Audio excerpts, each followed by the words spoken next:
So UFC 295 went down last night. It wasn't a star-studded affair like we're used to for Madison Square Garden cards, but by all accounts, the card itself absolutely delivered. It was a certified banger. I can't give it a Rahul seal of approval just yet because I haven't seen all of it. But what I have seen is the co-main event and the main event where we were guaranteed two brand new champions in the heavyweight and the light heavyweight divisions. Let's talk about it before we do. My name's Rahul J Chan. This is the Battle Camp. Thank you very much for joining me. If you're new to the channel, please do consider subscribing. So let's start with the main event. Yuri Prochazka against Alex Pereira. Second round knockout victory for Alex Pereira. Going into this fight, right, one of the prevailing thoughts that I had was this is the most kickboxer type of fight that I can ever remember happening in the UFC. And when I say kickboxer, I mean the film starring Jean-Claude Van Damme. Just the way both of these guys look and present themselves. And when Alex Pereira in the weigh-ins wears all that traditional garb, whatever you call it, and with Yuri Prochazka's haircut and just the way he carries himself, they're like two movie characters. Do you know what I mean? But I feel like there was so much jeopardy in this fight just because of what both of these men are capable of. There's a lot of anticipation for this fight. Personally, I thought Alex Pereira was going to win. Basically because how he got it done. Yuri Prochazka is a very unorthodox fighter, and he comes in at different angles and he throws a lot of unorthodox strikes. And Pereira is your fundamental kind of foundation type of kickboxer. His his combat career illustrates that with what he achieved in kickboxing. And before the actual finish came, right, Prochazka started having some success. He started landing with shots. There was a moment, I can't remember if now, it was definitely in the second round, where it looked as though he had rocked and he had hurt Alex Pereira. And that's when he's dangerous, as Israel Adesanya found out when he knocked Israel out, right? But if I'm honest with you, Prochazka did kind of impress me in what he was able to do in the octagon. Given the long layoff, given the injury and all of that stuff, he came in there and he performed, and he's got the mindset of a champion. You can see that from like just interviews that he has and the way he thinks about combat sports and life in general. Obviously, Pereira kind of called out Israel Adesanya straight after the fight. I wasn't really too in love with that, and I'll tell you why. Randy Couture, BJ Penn, George St. Pierre, Conor McGregor, Daniel Cormier. Who am I forgetting? Daniel Cormier, Amanda Nunes. I don't think I'm forgetting anyone. And then now you got Alex Pereira. These are only 7 fighters in the thousands of fighters that have fought in the 30-year history of the UFC that can say that they became champs in 2 different weight divisions. Alex Pereira now has his own legacy. And I don't really feel like he needs to circle back to Israel Adesanya to prove a point. Maybe personally, given how he lost their last fight, maybe he has his own score to settle, and I totally understand and appreciate that. But for me personally, he's the quickest man to achieve champ status in terms of the amount of professional mixed martial arts fights he's had.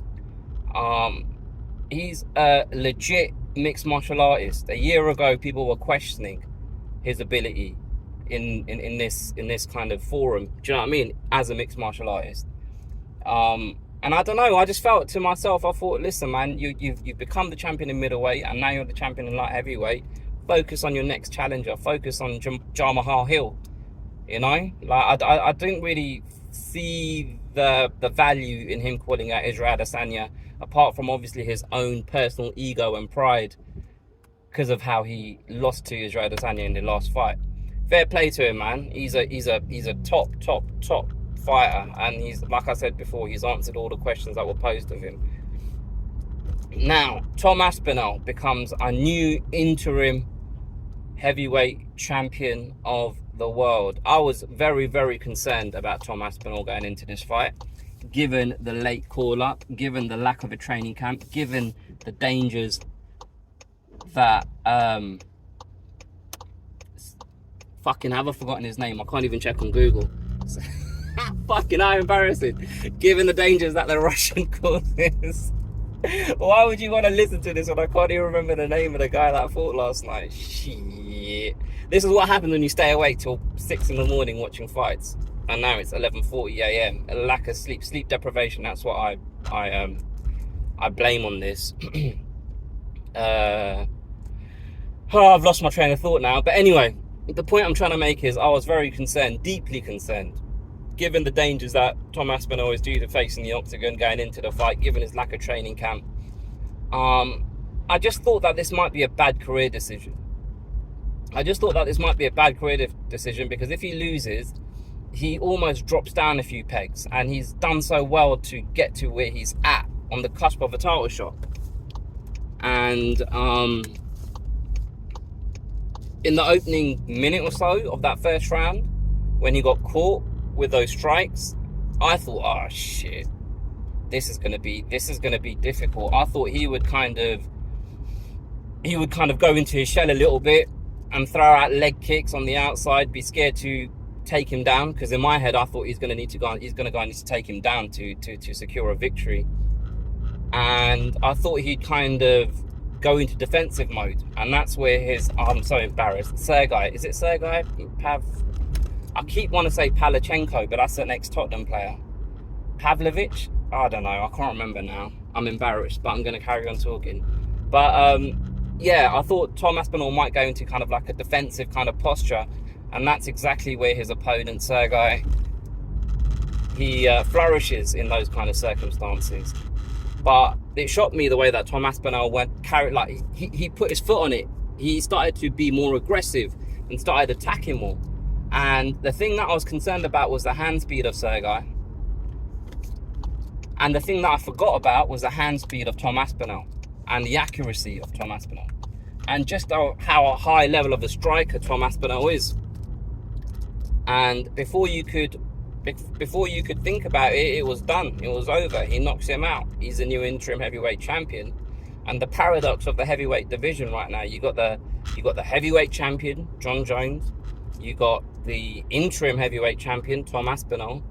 And then you got Stipe Miocic. And I watched some of Dana White's post-fight press conference where he said that, I believe he said that, the fight between John Jones and Stipe is still next.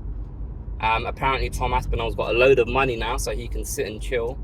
Not sure whether he actually wants to sit and chill, but that's what he's going to have to do if he wants his next fight to be John Jones. Cyril Gane called out Tom Aspinall. I don't know whether that's something that he'd be interested in at this stage, given how much he was calling Cyril Gane out prior. And Cyril Gane showed no interest in facing Tom Aspinall. So it's quite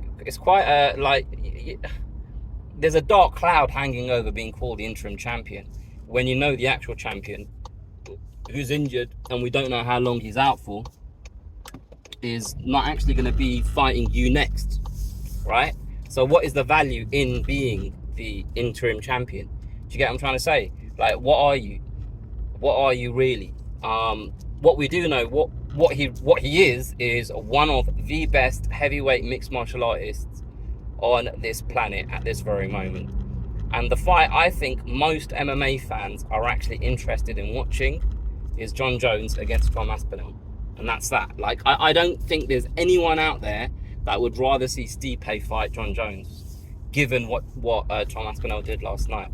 And it's quite a weird one that Dana White is adamant that the fight to make is Stipe against John Jones, because he keeps talking about this legacy thing about, oh, the greatest heavyweight of all time against the greatest fighter of all time. Let's see what happens. But we're not getting a Stipe who's active and in his peak. We're getting a guy that is definitely at the end of his career, and someone that isn't as good as he once was. Also, the relationship between the UFC and Stipe has, it's not always been rosy. There's been issues between them in the past, and Stipe's been vocal in the past about pay and that sort of stuff. So I just don't understand. I just don't get why this is the hill that Dana White is dying on. And I have a feeling it has more to do with John Jones than it does to do with Stipe Miocic, if that makes sense. If the shoe was on the other foot, I don't think Dana White would really care that Stipe really wants to fight John Jones. But I think it's just to keep John Jones happy and engaged, given the fact that John Jones has been, he's been open to staying away from the octagon. He's had long absences from the octagon. So I don't know, man. I don't know. I personally just want to see Tom Aspinall and John Jones next.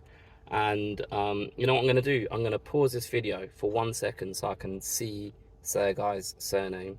So I was right. It is Sergey Pavlovich. So I knew it, and I should have more confidence in myself. I should believe in myself the same way Tom Aspinall believed in himself by taking this fight on such short notice. But anyway, man, I still need to see the Mackenzie Dern fight.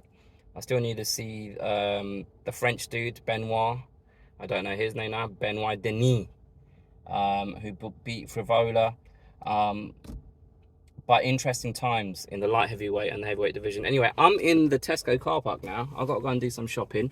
I was going to take my seatbelt off, but my mic's connected to it, so I really shouldn't. But yeah, thank you for watching. If you've enjoyed this video, please do subscribe, like, share, all of that good shit. And I'll catch you guys on the next one.